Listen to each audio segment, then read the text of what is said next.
Train লক্ষ্য করে পাথর ছোড়ায় জালে দুই। শালদা দক্ষিণে পর 3 দিন ট্রেনে পাথর। মল্লিকপুরে দুষ্কৃতীদের ছোড়া পাথরে জখম হন 2 ট্রেন যাত্রী। আর এবার পাথর ছোড়ার জালে দুই। আমাদের সঙ্গে রয়েছেন আমাদের প্রতিনিধি অর্পণ মণ্ডল, আরো বিস্তারিত বলবে। অর্পণ, যাদেরকে ইতিমধ্যে আটক করা হয়েছে এরা কারা, কেন এরা ট্রেনের মধ্যে পাথর ছুড়ত?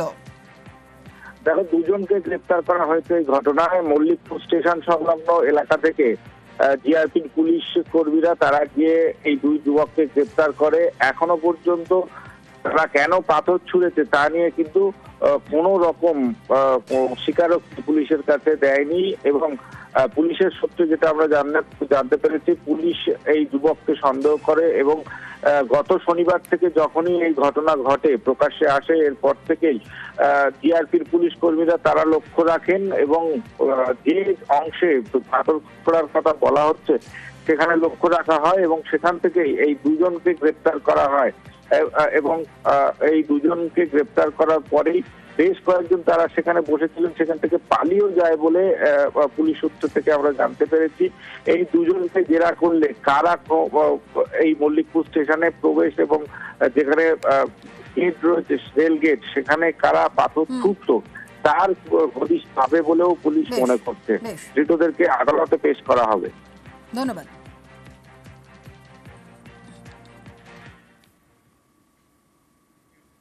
আসছি পরবর্তী খবরে। ভাঙড়ে ফের জমি আন্দোলনের মেঘ। বাম আমলে পাট্টাবিলিয়ার সেই জমি ব্যবসায়ীকে বিক্রি। ভাঙড়ে বিক্ষোভের কেন্দ্রে 170 বিঘা জলা জমি। এবারও পরিবেশ ও প্রকৃতি প্রশ্নে।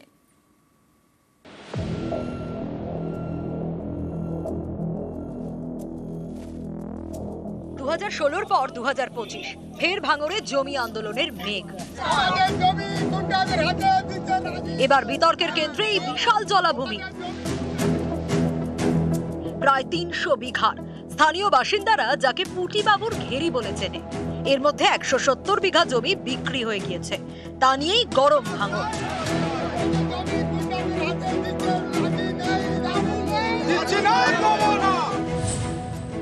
এই 170 বিঘা জলাজমির মধ্যে 50 বিঘা জমির পাট্টা বিলি হয় বাম আমলে।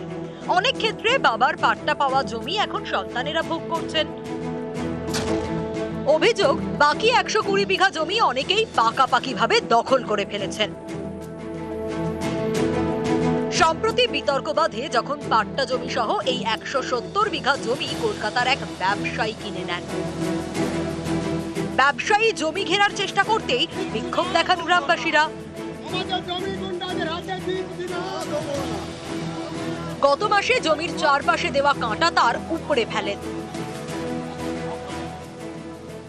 আমাদের জমি জোর করে নিয়ে ধান্দা করতে, আমাদের জমি আমাদের কিছু না বলার কারণে ঘিরে নিচ্ছে। আমরা কালে এসে ভেঙে দিচ্ছি। আমাদের কাগজপত্র দলিল পাট্টা সব আছে, থাকার স্বার্থে ওই ওরা সব জোর করে জমি ঘিরে নিচ্ছে, না বলে আমার সঙ্গে বলা কওয়া না করে।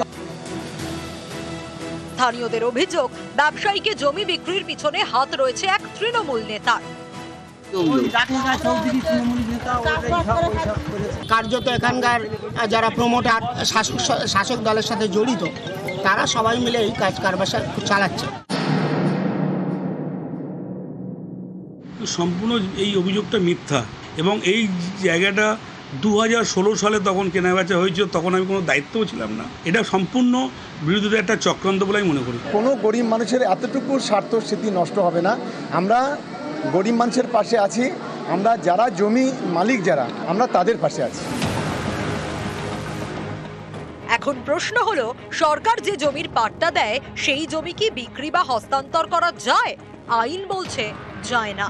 শুধু তাই নয়, পাট্টা দেওয়া জমি বিক্রি করা হচ্ছে বা লিজে দেওয়া হচ্ছে এমন অভিযোগ পেলে সেই জমি ফেরত নিয়ে নিতে পারে সরকার। তাহলে এই জমি বিক্রি হলো কিভাবে? সেই সময় টাকার প্রয়োজন ছিল আমাদের, তো কোম্পানি বলেছিল তোমরা বিক্রি করবে, মানে সেই হিসেবে দিয়ে একটা টাকা নিয়েছিলাম। দাদার খুব শরীর খারাপ ছিল, কিছু টাকা পয়সা দরকার ছিল, তার জন্য আমরা স্বেচ্ছা দিয়ে কিছু টাকা পয়সা নিয়েছি লিস্ট মতো হিসাবে। 2016 সালে পাওয়ার গ্রিডের ডিস্ট্রিবিউশন স্টেশন তৈরিকে ঘিরে উত্তাল হয় ভাঙড়। বিক্ষোভের জেরে থমকে যায় কাজ। সেই ভাঙড়েই ফের জমি ঘিরে বিক্ষোভ। এই বিক্ষোভকে হাতিয়ার করার চেষ্টা করছে আগের বিক্ষোভের সঙ্গে যুক্ত সংগঠন। রাকেশ চৌধুরী প্রভাবশালী একজন নেতা, তিনি সেই উচ্ছেদের প্রধান কাণ্ডারি। আদিবাসীদের জমি তিনি দখল করার চেষ্টা করেছিলেন, পুলিশ এখনো পর্যন্ত তার বিরুদ্ধে কোনো ব্যবস্থা নেয়নি। কৃষকদের এইভাবে উচ্ছেদ করার বিরুদ্ধে প্রতিবাদ জানাই। ভাঙড় থেকে কল্যাণ মণ্ডল, নিউজ 18 বাংলা। ট্রেন লক্ষ্য করে পাথর ছোড়ায় জালে 2। শালদা দক্ষিণে পর 3 দিন ট্রেনে পাথর। মল্লিকপুরে দুষ্কৃতীদের ছোড়া পাথরে জখম হন 2 ট্রেন যাত্রী। আর এবার পাথর ছোড়ার জালে 2। আমাদের সঙ্গে রয়েছেন আমাদের প্রতিনিধি অর্পণ মণ্ডল, আরো বিস্তারিত বলবে। অর্পণ, যাদেরকে ইতিমধ্যে আটক করা হয়েছে এরা কারা, কেন এরা ট্রেনের মধ্যে পাথর ছুড়ত? দেখো, দুজনকে গ্রেপ্তার করা হয়েছে এই ঘটনায়। মল্লিকপুর স্টেশন সংলগ্ন এলাকা থেকে জিআরপি পুলিশ কর্মীরা তারা গিয়ে এই 2 যুবককে গ্রেপ্তার করে। এখনো পর্যন্ত তারা কেন পাথর ছুঁড়েছে তা নিয়ে কিন্তু কোনো রকম স্বীকারোক্তি পুলিশের কাছে দেয়নি। এবং পুলিশের সূত্রে যেটা আমরা জানতে পেরেছি, পুলিশ এই যুবককে সন্দেহ করে এবং গত শনিবার থেকে যখনই এই ঘটনা ঘটে প্রকাশ্যে আসে, এরপর থেকেই জিআরপির পুলিশ কর্মীরা তারা লক্ষ্য রাখেন এবং যে অংশে পাথর ছোড়ার কথা বলা হচ্ছে সেখানে লক্ষ্য রাখা হয় এবং সেখান থেকেই এই 2 জনকে গ্রেপ্তার করা হয়। এবং এই 2 জনকে গ্রেপ্তার করার পরেই বেশ কয়েকজন তারা সেখানে বসেছিলেন, সেখান থেকে পালিয়েও যায় বলে পুলিশ সূত্র থেকে আমরা জানতে পেরেছি। এই 2 জনকে জেরা করলে কারা এই মল্লিকপুর স্টেশনে প্রবেশ এবং যেখানে গেট রয়েছে রেল গেট, সেখানে কারা পাথর ছুটতো তার হদিশ পাবে বলেও পুলিশ মনে করছে। ধৃতদেরকে আদালতে পেশ করা হবে। ধন্যবাদ।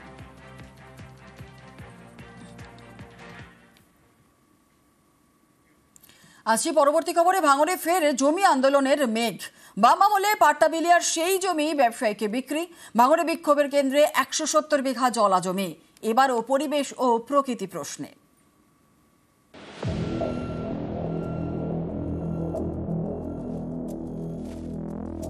2016 পর 2025 ফের ভাঙড়ে জমি আন্দোলনের মেঘ। এবার বিতর্কের কেন্দ্রে এই বিশাল জলাভূমি, প্রায় 300 বিঘার। স্থানীয় বাসিন্দারা যাকে পুটিবাবুর ঘেরি বলে চেনে। এর মধ্যে 170 বিঘা জমি বিক্রি হয়ে গিয়েছে। তা নিয়েই গরম ভাঙড়।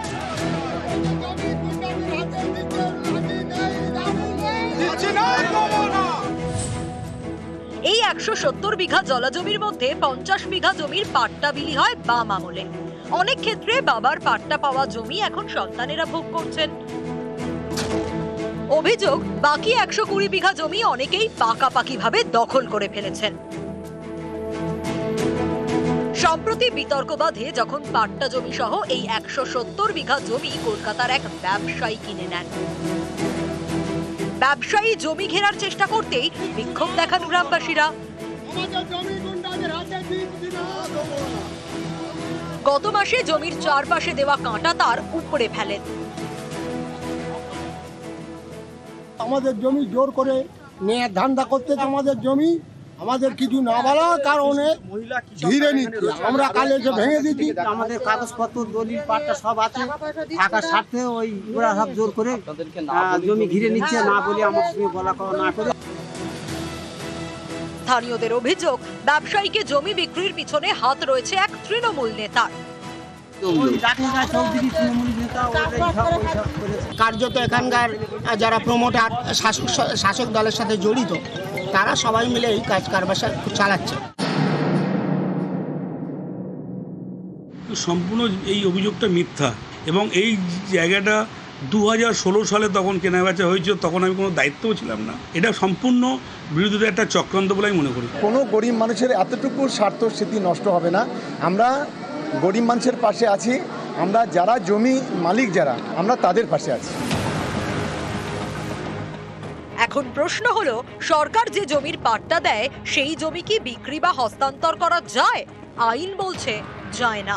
শুধু তাই নয়, পাট্টা দেওয়া জমি বিক্রি করা হচ্ছে বা লিজে দেওয়া হচ্ছে এমন অভিযোগ পেলে সেই জমি ফেরত নিয়ে নিতে পারে সরকার। তাহলে এই জমি বিক্রি হলো কিভাবে?